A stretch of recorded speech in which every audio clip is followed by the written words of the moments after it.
All right, everybody. This is the Man Therapy Podcast. I am Dan. He is Kyle. Kyle, how's your week been so far? Really good, honestly. Yeah, it's been nice. I've had a good number of clients. Dan and I are both self-employed, which basically is just another way of saying if we're not working, we're not making money. Yeah, exactly. It's funny because now that I work for myself, I never complain about being too busy. Yeah. I'm either busy or really busy, and so I'm either like making okay money or making pretty good money, and so I'm cool Yep. with that. So Yeah. I've completely reconceptualized a busy week. When I used to work for other people, a busy week was like so much this week, and how am I going to get it all done? And it's more, they pile more work on, but they don't pile more money on. And the second I started working for myself, I was like, bring it on as much as Yeah. I can possibly get. And so now there's days where I kick myself a little bit just because I know it's going to be rough, but I don't regret it at all. If I've got like my sweet spot for seeing clients, I would like to see 5 clients a day because that's 5 hours of like intense Yeah. focus. And so Yeah. so that's like my sweet spot. And I can do 6 hours of like intense focus. It'd be nice to have a break in there somewhere, but I often don't. It's often 6 back to back to back to back to back. And sometimes just by the way, like again, since I'm self-employed, I would rather pile on myself and say, oh shoot, I can't see you this week. Cause that's just money on the table. And also I like Yeah. to help people. So like, Yeah. let's say that the only time somebody can meet is on a day where I've already got 6 people scheduled. So then they'd be the 7th. I'm like, let's do it. And I just know that's going to be a long day. But again, I get paid for each person that I see. And so it's okay with me. So Yeah. anyway, I've had a busy week, but it's good. Yeah, exactly. And I don't know if I told this to you or somebody else, but as a self-employed person, since I started, what was it, 2018, I think has been. So however, that's how long I've been, Oh, 8 years, dude. yeah, self-employed. For Uh, you. it's been, it's scary because you don't, like, I could go to a real job and give 50% effort and still get paid 100% of what I'm supposed to get paid, right? Until they either catch on or whatever the case is, right? And then, like, for me and you, if I don't grind, dude, I don't get a check. And Yep. I already live in a pay cycle where I'm getting paid big amounts of money in a single month and then multiple months with zero income at all. Okay. That's how, you know what I mean? And so Yeah. I look at my bank account and I go, okay, all right, that looks like a good amount of money. And then you do the math, like, okay, I have this much money coming out of that every single month. And then you're like, ooh, okay, that's only 6 months or that's 8 months. And I need to have one whole year of, you know what I mean, in there. And I so it's do. just like, oh my God, what am I going to do? Start an OnlyFans? And You should, dude. Tell me what. I want to be your first subscriber. Yeah, dude. We beard porn? Beard porn, I could guest star. We could wear like hunting masks or something and just have our beards intermingle. Something. I don't know. Let's get creative. I don't like where this is going. Oh man, this I'm could be feeling fun. very uncomfortable right now, Kyle. That's where you got to go, man. Life starts outside your comfort zone. Yeah, You you want want to to get pump? rich? Yeah, You want to get exactly. rich? You want to pump that bank You want to account get up or rich or not? not? Yeah, Yeah, exactly. Oh, that's hilarious. But you know yeah. how it is, right? It's like, dude, if you don't grind, then you don't make money. And then in my instance, if I'm not making money, then the people who are surrounding me don't make money and then they don't want to work with me anymore. And so it's just like Yeah, it's right. kind of Right. a big snowball deal. So Mm. I'm always trying to find something to do. The thing about it though is, Kyle, dude, I can work 24 hours a day if I wanted Mm. to. With your own business, you can work 24 hours a day. So I've had to come to this realization where it's like, dude, I have to shut off at times, but it's also a luxury because it allows me to at 2:30 go pick my boy up and then take him to the pitching or the batting cages. And, so that's 2 or 3 hours there, knowing that I can spend time with my son, but also knowing that at 9 o'clock at night, I got to open my computer back up and finish whatever I didn't get done. You know what Right. I mean? So Oh yeah. yeah, while Yeah. everybody else is relaxing in bed, I am like having Get to it. send emails or finish uploads or whatever the case is. So Yeah. yeah, Yeah. but I love it. Absolutely. But I love it. Yeah. I wouldn't want it any other way because if anybody makes a mistake, it's only on me, and I can't tell myself to fuck off like I could a boss if I didn't like the way he was talking to me, right? So, Oh, yeah, seriously. yeah, Yeah, and you've built this too, so you're yeah, highly invested in invested. your own path at this point. Yep. I'm trying to be anyway. Um, okay. So I had this idea. I had this idea of what I wanted to talk about. You had an idea of what you wanted to talk about, and I really think that there's some crossover here to where we can cover both things. I don't know if I've ever asked you this question. If you could go back in time and you could have a conversation with yourself at different points throughout your life, what would those conversations back to yourself look like? Hmm. I think that I would have encouraged myself to take more risks. I think so this is like knowing what I know now, or like knowing Yeah. like what I've learned about life now, like life if I could apply life lessons now to when I was younger. Yeah, I think I would take more risks. I would there's an expression that younger generations use. They say shoot your shot. I wish I would have shot my shot more often. Your I shot? yeah, shoot it. I wish I would have shooted my shot. Yeah, so shoot your shot. I wish Yeah. I would have done that more often when I was younger. I was afraid of failure and I was afraid of rejection. And it's interesting because basically, well, so most of the time, like once I forced myself to get out of my comfort zone and start taking risks, it almost always panned out. It Hmm. almost always worked out. It's like I could have been doing that all along. I was just getting my own in my own way mentally. And then also, not to try and like make myself look good, so I'll be very honest, like there have been plenty of times where I took a risk or shot my shot and it didn't work out in my favor. And I have to admit that the world didn't end. It was Yeah. still okay. And Yeah. so I know it's corny. Everybody says the same quote. I think it's Wayne Gretzky's, if you miss 100% of the shots you don't take. It's like I would just sit there not having the thing I wanted because I was so nervous of what if I tried and it didn't work Yeah. out. It's like, yeah, dude, you're still just sitting without it.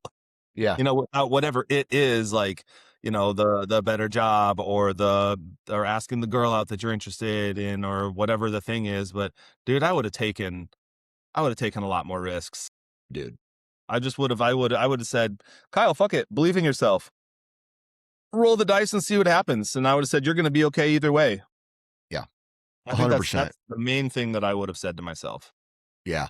I can get on board with that. I can get on board with that. Like for me, being more specific, I had my first drink of alcohol at in 7th grade. Okay. And I was a drinker, and not like in 7th and 8th in high school, not so much. Like 7th and 8th grade, not 9th grade, not so much. But the summer after my sophomore year, going into my junior year, dude, I drank a lot of alcohol. And that continued all the way through college, like to the point of abusing it. And then that lasted for 11 years past college, right? Where it consumed my life. I wasted time either at a bar or having a hangover or having fucking panic attacks because I drank so much. I wish I could go back to my 7th grade year and go, dude, it is going to ruin your life for a long period of time. Yeah. Right. And I wish I could. And that's where, like, I'm going to be very vocal about that with my own kids. Yeah. Like, dude, it ruined my, like, I don't want to say, this is where it becomes difficult because I am who I am right now at this moment because of all the trials and tribulations that I've been through in my life, like the struggles with alcohol and like going through several divorces with my mom and dad and my mom and my stepdad and things like that. It's built me who I am today, so I don't regret it, but I would I would basically go back and tell myself, like, you need to live a way healthier lifestyle. Yeah. Yeah.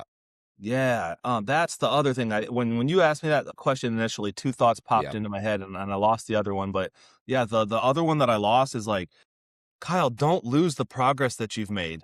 So Yeah. like I've been in really good shape in my life. I played sports growing up and all through high school, and was just in awesome shape. And I actually didn't drink. I didn't take my first drink of alcohol until I had graduated from college. Yeah. So alcohol wasn't a thing to me and didn't get in my way in that way. But dude, I was in awesome shape Hmm. forever. and with small bouts of like getting out of it, but getting right back in. And man, I'll tell you, it's so hard to get back in shape after you've let yourself go bad. But be, if you can be determined enough and just stick with it, man, life Mhm. is so much better. Yeah, And so that's the thing that I'm wrestling with right now, which we'll probably get into later. But that's a thing that I would go back and tell myself, like, dude, don't lose it, man. It's so fragile because it's hard to get into good shape, but then it's very easy to lose it. And like even 100%. if you've been in really good shape, if you stop working out for 2 or 3 weeks, you're not in bad shape, but like it's noticeable what Mhm. you've lost. And then if you get out of it for like 2 or 3 months, it's like, holy shit, man. I Yep, kind of thought I was just like this strong guy in shape. And it's like, oh, I'm not. I have to keep doing that all the time. yep. And so I think I've been too mentally weak for sure. Mhm. I've leaned too much into comfort for sure, like comfort eating and like, oh fuck it, I'd rather sleep and rest and play and screw off than work out. And then also there have been times where I was in shape, but then I got hurt. I'm kind of injury prone later in life. Like when I was younger, I wasn't, but later in life, I've become injury prone. Or I've broken both wrists, and I ripped the ligaments off my thumb, and I hurt my back, and I dislocated Mhm. a toe, and I cut my finger off, and like all these things. Every time I'd get hurt, I'd be like, well, can't go to the gym, can't Mhm. go to the gym anymore until this is healed, and I take like a month and a half or 2 months off, and then, dude, it's so hard to go back. And I wish I could Mhm. go back to myself and just slap myself in the face and be like, dude, just do what you can do. You dislocated your toe so you can't run. Do other stuff that doesn't involve your toe, dumbass. Yeah, Stop going to the gym. yeah, Those are the traps that I fell into because I was mentally weak. yeah, Yeah, so I regret those things. yeah. Do you know, I think the brain, this is where I'm at in life. The brain is by far, like, it's crazy. I can motivate myself mentally to sit in a chair and work for however long I need to work to get the job done. But once there's a physical aspect in it, my mind becomes weak. Once there's a physical aspect in it. But once I start the routine of it all, then it becomes easier every single, like that 1 week period. If you do it for 1 week, then it's like, okay, I Yeah, got I'm this doing now. this now. Right. But Yeah. for like, here's my struggle. And this is going to sound like, I don't know, maybe it sounds selfish, but I feel like I give a lot of myself to my family and trying to make others happy instead of dedicating the time to myself to go to the gym or go, basically to take care of myself, right? It's not their fault I'm stopping at Culver's and getting a concrete mixer and putting it in my face, right? Right. But I'm choosing to do that. I'm choosing to take my kids to the batting cages instead of me going to work out. Mhm. And there's the old saying, work more hours. Well, if you want that result, go to the gym at 9 o'clock at night. Get up at 5 a.m. in the morning and go to the gym. Go do that. Yeah. Right. Yeah. I get that. I definitely could do that. And I'm not doing it right now. So I'm trying to find, I think what it all comes down to is this continued conversation that we have almost on every episode. And that is this trying to find balance in our life. Mhm. So, Yeah. Yeah. yeah. Yeah. The discipline thing is a big problem for me when it comes to the physical stuff. And I've just this week had a good conversation with a client about exercise and physical activity. And especially once you have kids, like to me the turning point was when I had kids. Yeah.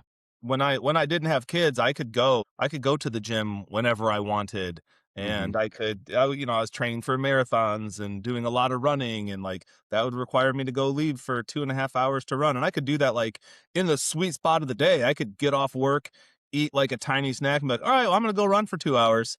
Yeah. Cannot do that now, you No, know. Um, no. so there's this discipline that has to happen when you have kids, and um the more out of shape I get, the more tired I feel. And then I'm like, all right, I should work out. I should exercise. I'm like, but I'm so tired. I should really just relax. I just need to rest, and it's been that thought cycle for years. And the thing that occurred to me in this conversation with this client is like, I'm gonna have to do it tired. There's no way around it. I'm gonna have to do the thing I need to do is the thing I don't feel like doing, and I need to go do it even though I don't feel like it. Yeah. And so I'm And gonna have to do it tired. yeah. And you know what? How often does that tiredness, once you start working out, last the whole workout? It lasts Yeah. the drive. Once you step out of your car and you get to the gym and you pick up the weight for the first time, or you walk on the treadmill for the first five Yeah. minutes as your warm up or whatever, then Yeah. it's gone, dude. That's it Like for me. it's, After 5, 10 minutes, I'm yeah, like, dude, yeah, I'm back. let's But go. yeah, the Yeah. inertia to get over to do it. Yeah, that's how I'm just really realizing like I'm gonna have to do it tired. No more waiting until I feel like I can do it. No more waiting until I feel like I have the energy to go do it. Like I have to go do it tired. Hmm. That's the answer. Yeah. Yeah. Um, you mentioned something. Oh, so like, okay, so to finish this thought, I would definitely go back in time to a point where maybe when I was old enough to understand it, I wouldn't go back to my seventh grade self. I would go back to maybe my 20-year old self and be like, dude, instead of the bar scene, go be a gym rat, dude. And just Yeah, like right.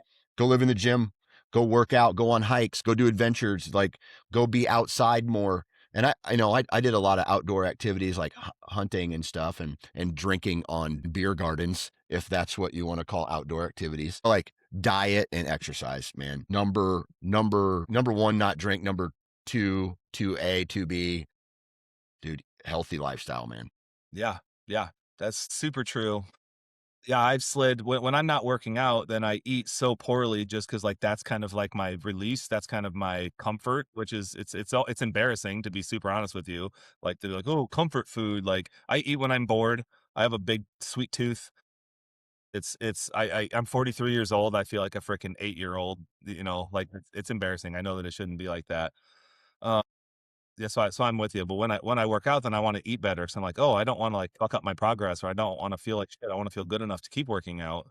So Yeah. I know that that's going to be really important to me. Sticking with the theme of the question, another thing I thought of that if I could go back and talk to myself, I think I would love to be able to have told myself to get out of bad relationships sooner. Like, as soon as I knew something wasn't for me, I shoulda got out of it, and there were a couple of relationships that I stayed in for way too long, and Hmm. just because, like, I would've felt guilty breaking up with her, or, like, things, like, looked good on paper, but I wasn't, like, happy or fulfilled at all, so I was like, "Oh, Hmm. I don't really have a reason to break up with her, I shouldn't do that." Dude, I should have broken up with her. It was unfair to both of us. As soon Hmm. as I knew that she wasn't the one or I didn't really want it, I should have ended it, and I Yeah. just didn't have the courage to. I didn't have yeah, yeah, it took me a long time. I turned a corner in life from, like for the longest time, I didn't have the balls to, like, ask a girl out, and finally I conquered that, and then once I conquered that, like, the world opened up to me. It's like, "Oh, okay, like, I can do that." And then Yeah. the next problem came, which was, like, I couldn't break up with them. I just felt so bad, I felt so guilty, and I just didn't wanna have that conversation, and I wish I could go back and tell my previous self, like, "Dude, when you know it's over, you need to get out," because there were definitely a couple relationships that I stayed in for another year, another 2 years after I knew it was over, and I was just, like, suffering the whole time, Yeah. and I recognized that really, that messed with my own mental health bad and my own Yeah. physical health. So, I say I used to be in super good shape. What really started I was on a down slope already before I met my current wife who already had kids, and then once I got with her, it was like instant family. So like, holy shit, like just didn't feel like I had time for myself, but I should have made it. But anyway, I was with this woman for 4.5 years, and a couple years into it, I knew it wasn't Yeah. I knew it wasn't right. Like, there were red flags that I noticed that I was like, "Ah, maybe this'll change," and then they just never changed, and they got to the point where I was Yeah. like, "Fuck, this is not this is not Yeah. it. This isn't Yeah. good," and I stayed in it for another year or 2, and dude, like, I stopped, like, I think I was getting into, like, mild depression. I didn't have energy to work out, like, I just wasn't happy. I was putting on a happy face for the world, Hmm. but inside, I was just, like, down, and I just felt so trapped, and so I really wish I coulda said, "Kyle, dude, it's done. Yeah. It rip the Band-Aid off, move Yeah. on with life," but instead I suffered for another year or 2. That was dumb. Yeah. Yeah. I did the opposite thing where Yeah. I didn't stay with a girl too long. I chased a girl Yeah, right. for way too long. Right. So, I met this girl in college, and I was 21 at the time, I believe. And I literally went after one girl who literally rejected me for years. And then I got friend zoned. You know what Yeah. I mean? Like I Oh, got yeah. put in the friend zone immediately. And Yeah. for some reason I thought I could get out of it. And I wasted a lot of time chasing one girl, Right. who I thought, oh, she's the one for me, whatever. And then she was basically, so it's like, hey, can we date? Maybe we should try dating. And no, I don't want to date you. Like as blunt as that, friend zone me, still want to hang out with me. And like, I still wanted to hang out with her because I thought if I was close proximity, I would still have an opportunity, Absolutely. dude. And I wasted a lot of years and passed Yeah. up a lot of opportunities at other girls I, could have met. Now, again, all of that in a crazy way leads me to my wife Yeah. now and Yeah. the family that I have that I would not change for anything. Right. Right. Right. But like, you look back, I go, dude, you wasted a lot of your time where you could have potentially experienced other relationships. You could have got to know, other people, but I shelved all that because in my head, I thought I had a chance with this girl who literally told me, no, I don't want to be with you. And And so, you know what I mean? how long did you pursue her after she told you no? Like probably 5 years. I'm not laughing at you. I'm just No, that's no, dude, you should my laugh at me. reaction. That's a joke, I dude. deserve to be laughed at. Yeah, exactly. I mean, just like I met her and I guess you could say we became friends. I wanted it more than that. I wanted more than friends and she did not. Like even I don't know. It was fucking crazy and I would just like I don't know. It was stupid. I was So you wouldn't say she led you on. maybe a little bit.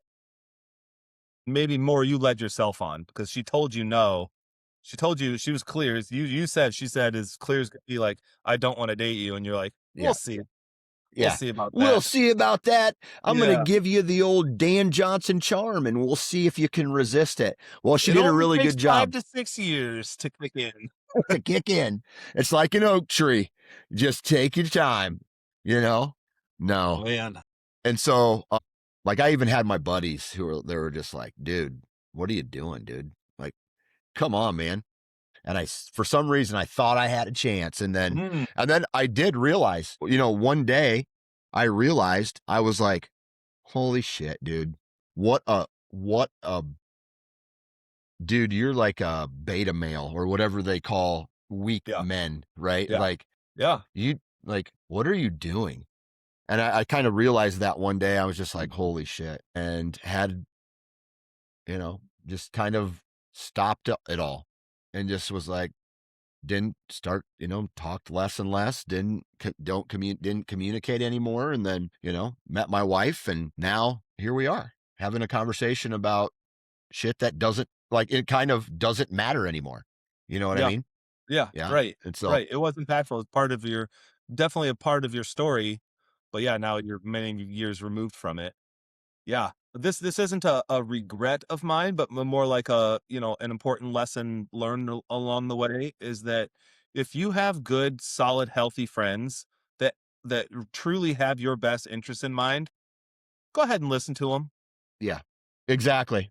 If they're like, "Hey, dude, like you should get out of this. This isn't good. This isn't right for you. This is never going to happen." Like, so if you have really solid people in your life, man, take their advice. Yeah. Yeah. Yep. And just like even in a scenario where like that girl got engaged for a period of time and so then I backed out. But then when that engagement didn't work out, guess who was there for the phone calls? You know what Yeah. I mean? I'm like, fuck, just stupid shit. I mean, just Yeah. stupid. I mean, I can remember one of my buddies going, dude, you're chasing your tail, man.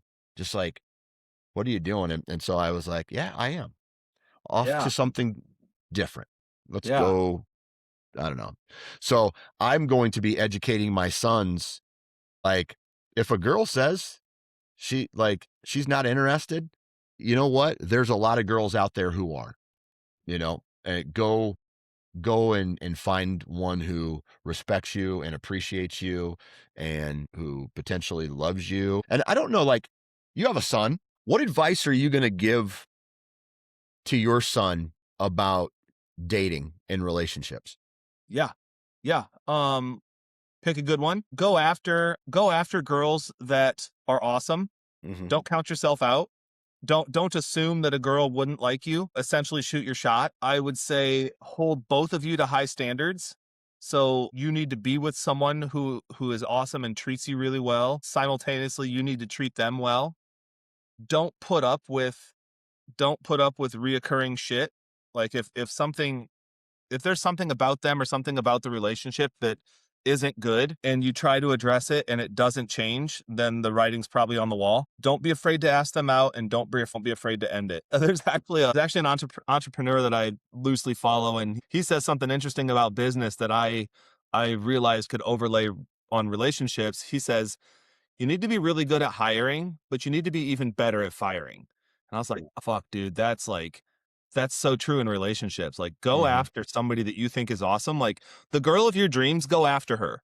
Hmm. Instead of being like, oh my God, she's so good. I could never, don't Yeah. do that. Like, go for it. Yeah. But also, anybody that you get into a relationship with, if that relationship isn't good, fucking end it. So I'm gonna try and, without like putting too much or dumping too much of my own, shit and projecting on my son, I think like and my daughter too. I think I'm gonna try and teach those lessons. How Yeah. about you? What was in your mind when you asked me that question? Here's my mind. I think, man, this may sound arrogant. This may sound unfair. I want you to tell me your honest response after I say this. But here's what I'd like to tell my son, knowing what I know now about being 45 and being married for X number of years and all this stuff. Uh, Graduate high school. Maybe you go to college, maybe you don't. But whatever you do, build your financial stability in for the next 7 to 10 years. So then when you're in your late 20s and maybe you're early, like 30 years old, you've built something big enough to where maybe your wife doesn't have to work and all she has to do is help raise the kids and take care of the house. If that's all my wife had to do, that would alleviate a ton of stress in our house, Mm-hmm. right? Mm-hmm. So I'm thinking, and love comes at all different times in our life. And sometimes we think it's love, like that scenario I shared earlier, and it's not. It's something Right. different, right? Right. But you build something and then you pull a woman into your life, right? And then she's able to benefit from all the hard work. And then that way you can, maybe she does want a career, maybe she does, but you have this foundation there that I didn't have when I got married, right? Right. Right. And so starting off a relationship with a major amount of stability in your life, and then go through a period where you have like 3 or 4 years worth of kids every year have them all at the same time and live that moment, live Yeah. that craziness that, me and you, I feel are like slowly coming out of now. You know, we're coming into those late adolescent years. I got a teenager now, Yeah. and then by the time that you're you put in all the work for 10 straight years, then when you do have kids, you can hopefully have enough security financially to enjoy your kids and you don't need to grind so hard. And then you can go to the activities, you can take time off. Maybe you're the boss of your own company or you're in charge of your work schedule and things like that. And then you can go be the coach. You can go do that without any repercussions. And then when the kids leave, you know, I would also, this is going to sound maybe insensitive, but I would also encourage my son to date younger women. And I hope, like, if my wife ever hears this, It's not a slap in her direction at all. It's not. I would say that from a maturity level, this is just my thoughts here, from a maturity level, from an age level, from a hormone level, I just feel like men 10 years older than women, because a men's libido does not change in their 40s, really, if you're healthy and you don't have any major issues. And I'm not saying this is for all women. I'm just saying for studies and averages here that men, like a woman's libido changes when they hit our age, and a man's doesn't. And I would say a man's libido starts to change probably when they're in their later 50s, mid to late 50s, maybe. I don't know. I don't know. I haven't hit that yet. Right. But then you have a younger woman who is still interested in that aspect of her life, right? Yeah. Yeah. And so what you're doing is, by taking a path like this, you're removing a whole bunch of stressors that complicate life that potentially don't need to be there. And I'm not saying I think that's what they should do. I would just think about things like that, Yeah. and having the foresight to do something like that. And again, I'm not trying to shit on anybody in those conversations, but I'm saying, like, if I could wave a magic wand and fix certain things, maybe those things that could be fixed could make someone's life a little better. I don't know. Maybe that's unfair. Well, okay, so you want an honest reaction. To me, it sounds like it's like that all would be the prescription to fix your life. Fix probably too strong of a word, but you're going like, as I've seen all this play out, I think things could have gone smoother had I A, B, and C. So I think that path is pretty prescriptive. Nothing wrong with it. I just think Mhm. like you can't within that there's a lot of variables that you can't control. You can't control when you meet the one, and you can't Exactly. control exactly where you're at. So as you were saying all that, I was like, yeah, it'd be nice if it happened exactly like that, but let's be real, it probably won't. But all of your ideas were good though. All the sentiments were good. So then I was thinking every single thing Dan said, how could that be generalized? So then the idea to me is like, hey kiddo, always be grinding. Like always be building something, regardless of when you meet your partner. Like maybe they're high school sweethearts and they met their sophomore year of high school and they graduate and they go to college and they're just or maybe they meet when they're 29 years old. Who knows? But like, what's generalizable? Like, hey kiddo, be building, man. Be building for yourself, and don't think that just because you're 18 years old that these are frivolous life years. Like, Mhm. start building, man. Yeah. Start building your foundation. Get something going for yourself. Like, get that good job or start that good business or be working to something. Be working towards something. Start a business just to have the feeling of what that's like. And that one doesn't have to be the business that takes off. Like, that could be your learning business. You could start a few before you land on one that takes off, or whatever the case may be. But to take those foundational years seriously, regardless of when you meet your partner.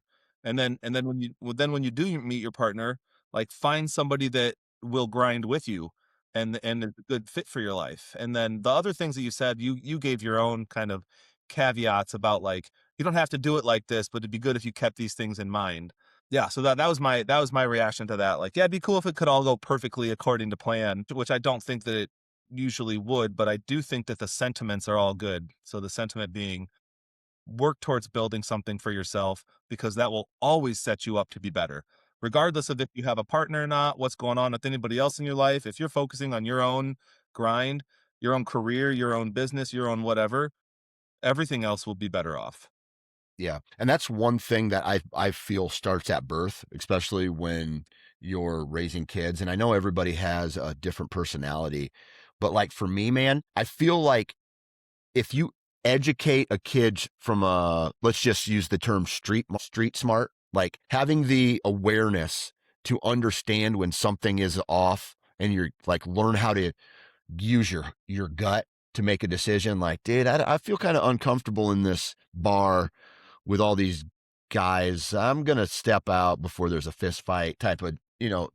awareness, and be able to take that to everyday scenarios in your life, whether that is a job, whether that is a relationship, whether that's hanging out with the wrong people, whether that's like a financial decision like buying a house or a car or something like that. I feel like that is undervalued in life, and I'm trying to teach my kids that. But my goal is also to teach my kids how to project positive energy Mhm. So no matter what comes to you, you're always positive. You're never like F this, F, fuck that guy or, whatever. You project the positive. Oh, I'm sorry. Unfortunately, I just don't think it's going to work out. But have the awareness, and is the word steadfast, being steadfast in your Mhm. decision making Mhm. Yeah. to know, like, I know I'm not going to, I know I'm not going to do this, but I have to now communicate that to other people who want me to do this. And so I'm Mm. just like, oh man, I'm sorry. I'm not going to be able to do that, Yeah. and make really good life choices, but in a manner that things go your way the way you want them to go, but at the same time, you're not hurting anybody else's feelings per se. Yeah. Yeah, absolutely. A thing I talk about with my clients that I truly believe is there's a respectful way to say anything. Yeah. Yeah.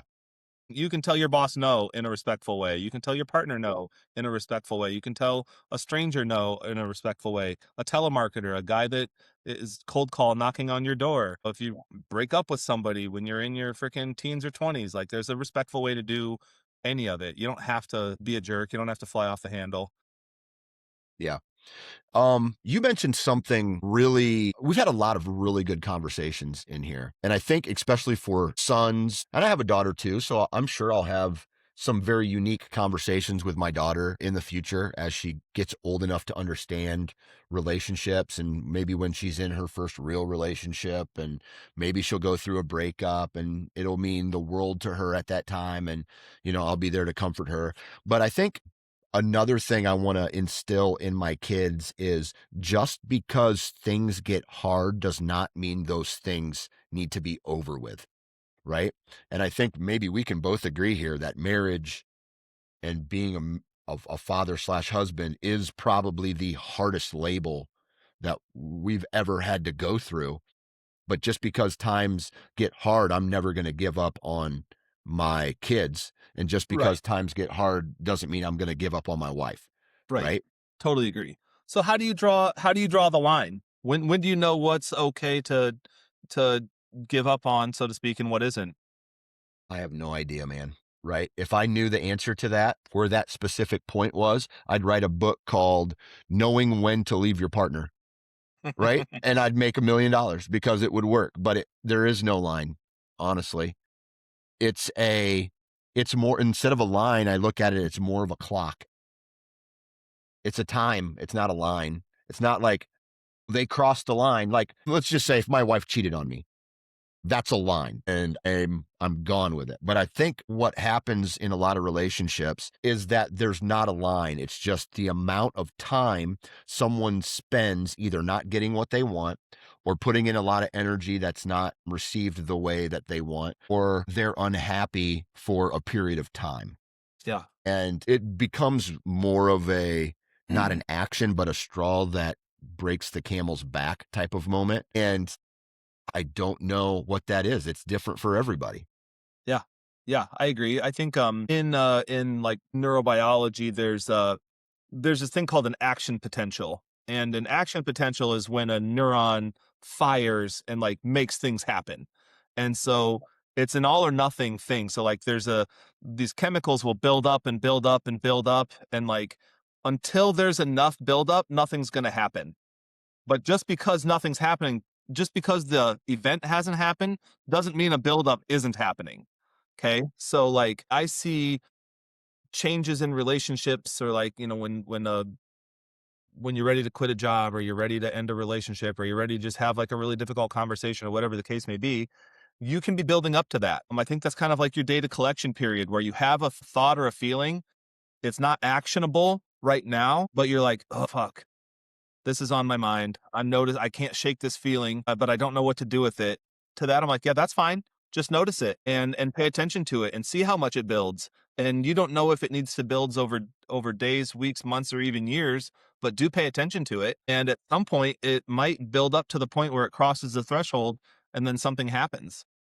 And a litmus test that I do with my clients is I'll basically say, like if clients are they're thinking about breaking up with their partner, I'll say, okay, you're thinking about breaking up with your partner. Like that's okay. That's a thought that you can have, and you're entitled to your own inner world. You can keep that inside and be like, yeah, I'm not sure about this relationship.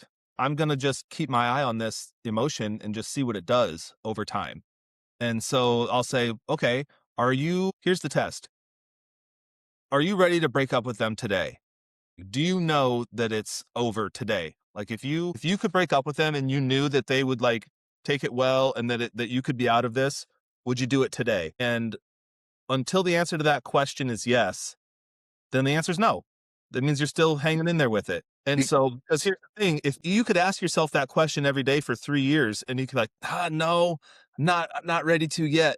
But then one day it's like, are you ready to break up with this person now? If you knew they would take it well, would you end it? At some point, the answer to that question might be, yeah, yeah, I am. I do want this to be over. And it's like, okay, you just crossed the threshold. yeah. Yeah. What about the opposite of that? Instead of saying, would you leave that person? How would you feel if this person left you?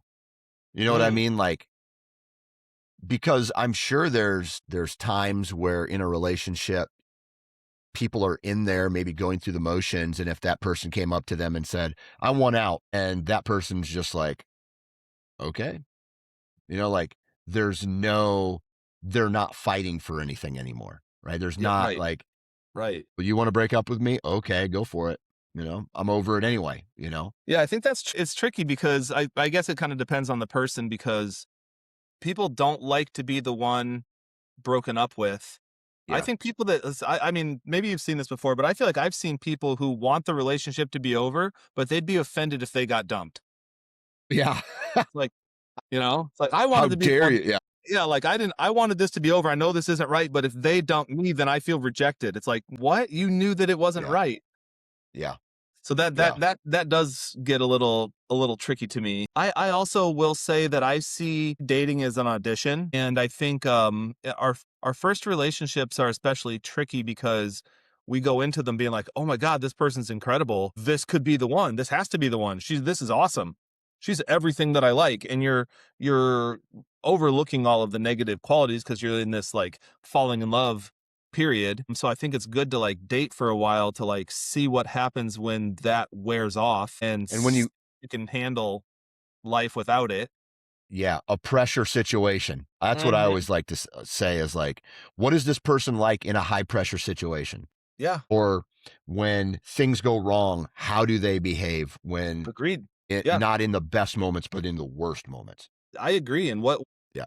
what about when the novelty wears off and the newness wears off? Because I think it's true for a lot of people that we might not necessarily, it's not that we don't love that person because we do, but I think if we're really honest with ourselves, we love how that person makes us feel. Hmm. And we'll do anything to like hold on to that feeling. And we'll also overlook a lot of red flags to preserve this unfair filtered image of that person that we have. It's pretend. It's not real. Right, right. Yeah, Yeah. yeah, exactly. And so what I see, and I'm sure I fell victim to this, when I was much younger too, of like, oh man, she's so awesome. Like, I don't want to lose this. And then on the other side of my mouth, I'd say, man, she's like inconsiderate and she's selfish and da da da. It's like, do you hear yourself saying, but like, she's not as awesome as you're saying she is if you're also Hmm. saying like there's all these things about the relationship that you don't like. So what you're really Exactly. saying is, I don't want to lose the good feelings that I get from this person. I'm willing to like overlook the bad things. So I would Yeah. say I think that we need to call it what it is, which is I like how this person makes me feel. We make the mistake of saying, no, I'll never find another person like this. It's like, yeah, you will. You'll find there's 8 billion people on the planet, and it's understandable that when you're young, you're naive, but the older you get, hopefully the less naive you get. And it would be really good to recognize, hey, like you like a collection of traits. You weren't necessarily like, it's not necessarily that girl. It was that collection of traits that you really liked. And you can find a similar collection of traits, or maybe even a collection of traits that you like even better in someone else. So it's hard to overlook those feelings. And I think we can talk about it we can intellectualize about it all we want, but I think you probably know as well as I do that like if somebody would have said all of this to me when I was, in my teens and early teens of like, no man, think with your head and da da da da. Yeah. It's like I Yeah. think a lot of this has to be learned from experience. I do Yeah, think it's exactly. okay for I think it's really nice if you can have an older adult plant these seeds so that you can at least have some language for it and you can Yeah. start to like attach your experience to these lessons that people would tell you. But if you don't have anybody giving you these lessons, then you just have to figure it all out for yourself. So kind of going back to like, oh, what would you say to your son? I think a big part of what I just hope to God it happens like this. Man, I just want to like stay in his life and just Mhm. be able to be a good influence on him, and I wanna be there and for my daughter too, but you said son, so Yeah. both kids. I hope to God that I can be there for them, with them, talk them through things. I hope that they'll wanna listen to me. I hope that I'll be able to talk to them in a way that's not overbearing. I hope that I don't push them away. I hope that I don't have reactions that make them not wanna talk to me. I hope that I don't make them one way that being a good mentor can backfire is like if your kids look up to you, then they don't want to disappoint you. And sometimes Yeah. they won't want to say the things. They won't want to you could be such a good dad that they don't want to tell you that they're struggling with a thing because they don't want to Yeah. disappoint you. When really Yeah. you like that's you want them to tell you. So it's all really tricky, but I hope to God that I can be there as the guide that I didn't have. Yeah. I like that. What about guy friends? I don't know why I thought that now is the right time to ask this question.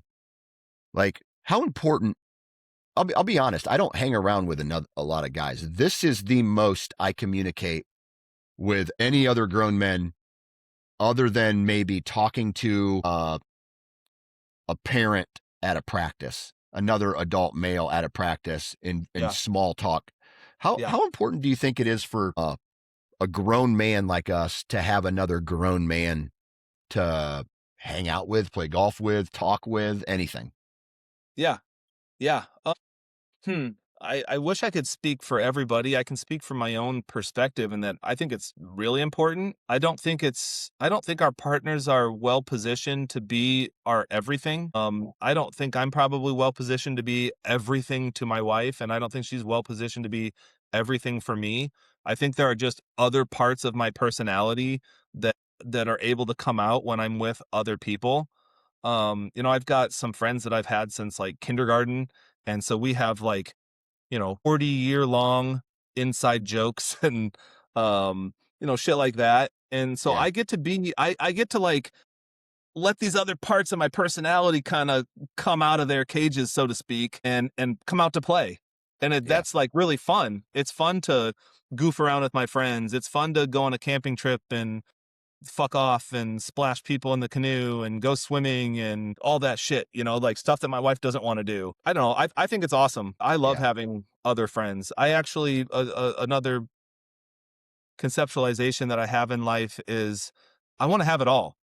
I want to have great friends. I want to have a great relationship with my wife. I want to have a great relationship with my kids. I want to have a good career. I want to have a great relationship with my parents. I want to have a great relationship with my brothers. Like, I want to have it all.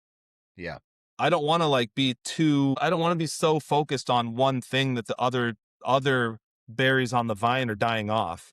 Like, I really yeah, enjoy all of those different areas. yeah.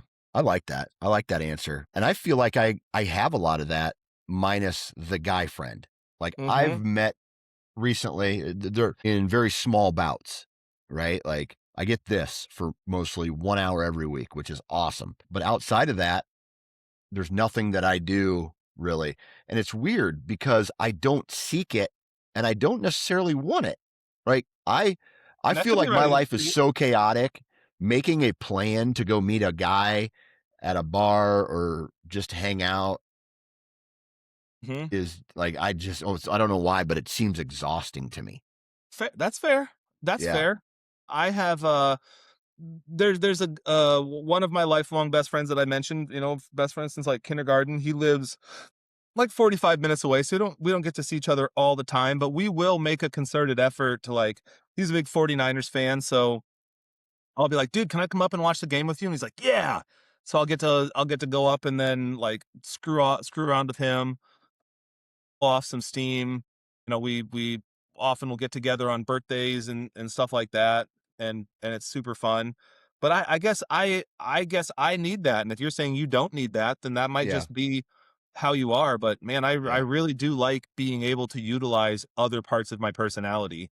I'll say that I like to joke around a lot. I'm very sarcastic. I think guys also tend to communicate different than women. Hmm. We rip on each other more often, but we all are on the same page that like we're all kidding, and so then it's fun. Dude, I don't do that with my wife ever. Yeah. I Yeah. never I don't ever make fun of my wife for fun because Yeah. she doesn't take it like that, and she doesn't dish it back out. Like there are parts of myself that I don't get to utilize at Yeah. work. There are part of myself that I don't get to utilize with my wife or with my kids, and those parts get to come out to play when I Yeah. hang out with my friends. Yeah. Yeah. Dude, you want to know a crazy thought? How this pops into my head. I've done it a couple times and it is the most, I'm going to say it might be one of the most manly things. If you're feeling disconnected from being a man, grab an axe, find a Mhm. tree, Mhm. probably not in a city park. Like, go find on some forest somewhere that you have permission to be there and that you can chop down a tree. Dude, Yeah. chop down a tree, dude. Yeah.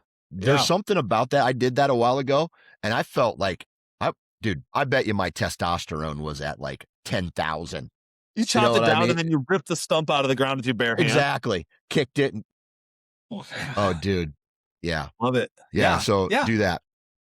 So what do you think? Do you think there's like a part that you're potentially missing out on, or do you say like, even if I had access to that, I don't think I would want it, as far as like hanging out with guy friends? I don't know. I take that back. I take that back. I do a Bible study every week Yeah, I was thinking with about that. Pastor Brody. Uh-huh. Most times it's just me and him. Recently there was a college kid who reached out to him and basically asked for mentorship. Will you help me mentor my life, I guess. I don't know. Right. Right. And so he's now been invited to this thing that we've done. And so it's all men. It's that do it. It's not like in front of pastor, I'm not like saying the F word. I'm not like telling dirty jokes. You know what I mean? It's more Right. Right. Right. focused, but Yeah. it's an opportunity to go and do something different than be a dad and a husband. And I really appreciate it. I really actually look forward and like Yeah.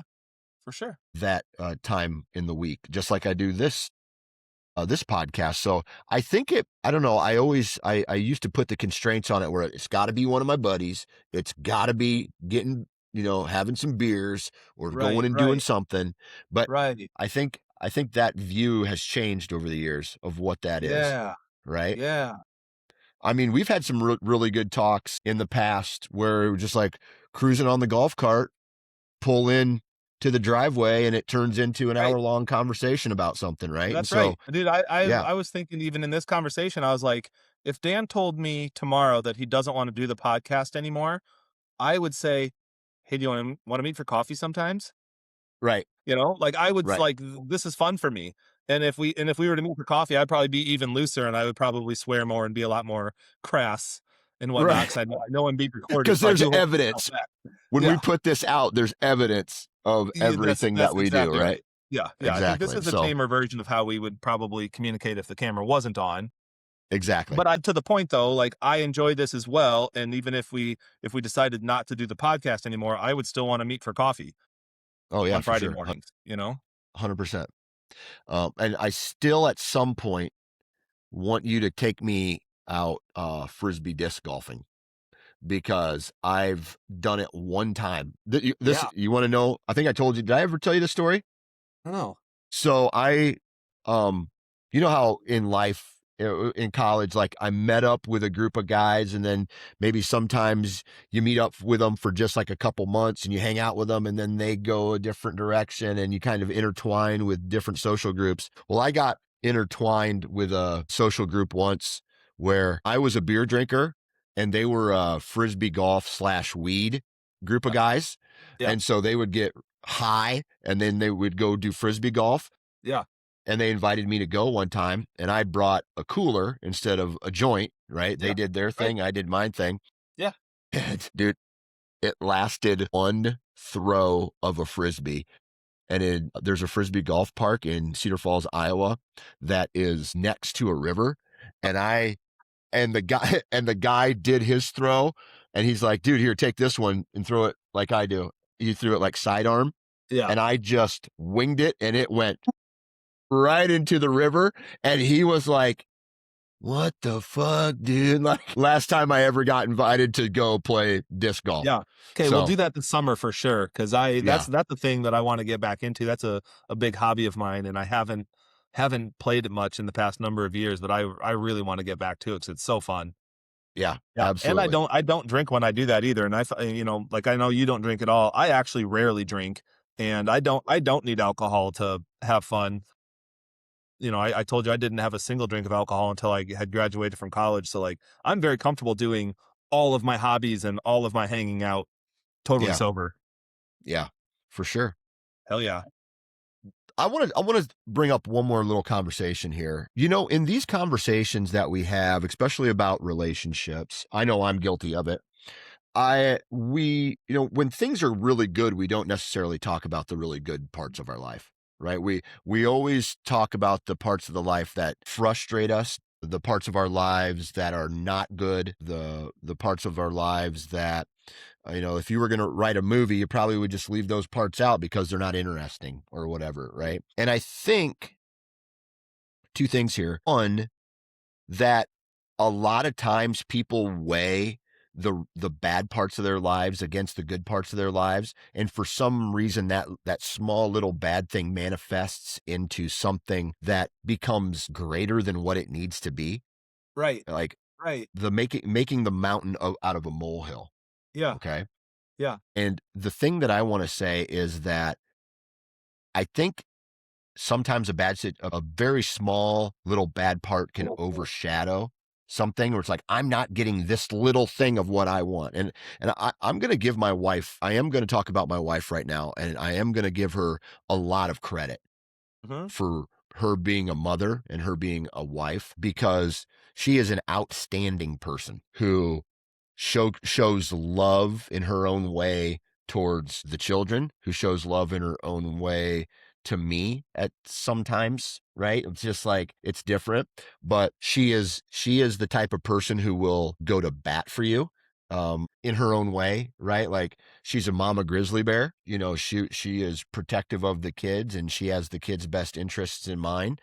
Yep. She's a firecracker when she does it, but she is if I don't know why these two types of people, like, I'm real laid back, I have a lot of patience. She is not laid back, and does not have a lot of patience. And so for us to be together is like oil and water anyway. And I don't know how those types of relationships work, but they just do for us. And so I really do want to say, I just kind of want to shout out to my wife, whether she hears this or not, that, like, and I think a lot of guys maybe need to hear that, like, there is good out there in your relationship. You're probably not saying all the time, but in certain scenarios, the one little thing that's pissing you off could potentially overshadow all the other great things your partner is doing. Mhm, mhm, mhm. Yeah, Does that make sense? absolutely. So it sounds like you're saying, without getting into details, and I think everybody could probably relate in their own way, but, like, let's say there's some things that you get frustrated or irritated with your wife about or with your marriage or whatever, that you're saying that you could actually apply all of this to yourself and say, "Yeah, those things are irritating, but if I really zoom out, I have to recognize that there's a lot of good to be grateful for." And Yeah, there's a lot to if be I'm grateful not for. careful, I could let my irritation about this one thing spoil all of the other goodness, and I don't Hmm. wanna do that. It's kinda Yep. what I hear you saying.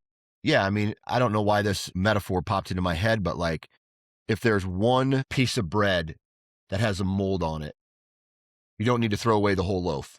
I don't know if that's a thing or not, but Yeah, my wife would say you do, but I would just throw away the one moldy piece. exactly. I would carve that chunk of cheese out, and I would eat the rest of the food. That might be a guy thing. That might be a guy Right. metaphor. Exactly. Yeah. Exactly. So whatever metaphor you want to use, like, I know it can it can feel like there's a lot of weight sometimes, and I wish there wasn't, but you do have to take some time and you have to put energy into, because a lot of people, they just put energy into the bad things that are happening and they focus on it. Well, if you focus on the bad things, then the bad things become greater and greater and greater. Well, why don't we focus on the good things sometimes too? So, So true, man. yep. So true. I had said earlier that to me dating is an audition, and an audition can be ended. It's like, okay, sorry, you didn't make the cut. But when you get married, it's not an audition. That's you No. chose.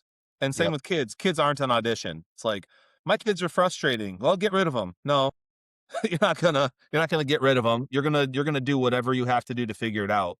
And I think the same is true with marriage, unless something's absolutely horrible about your Mhm. marriage. Like, don't stay in a physically actually emotionally abusive marriage. I'm not saying that. I'm just saying, like, if there's stuff that's more relational that you're Yeah. just struggling with, like, that's marriage is not an audition. You don't just kick them out. And I love your point about not just selectively focusing on the negative, because that will just contaminate everything else. Or actually, you'll get so focused on that thing that all the other good things just fade away in your mind, even though they're still really there in your life, and you're just not even getting to enjoy them at all. So now you have no context for the thing that you're irritated about, and then your whole life becomes about that thing that you're irritated about when there really Yep. are a bunch of other good things. So I Yep. appreciate that. I think that's a That's really a that's a friendly reminder to all people about all things, yeah, right? it's a great How bad reminder. how bad is it actually? Yeah, So, yeah, yeah. love that. Well, Cool. it is March 6th as we're recording this. This episode will launch next Friday. And so if you guys could do us a huge favor, go to the Man Therapy podcast YouTube channel and give us a like there, or a follow, or a subscription, whatever they do there.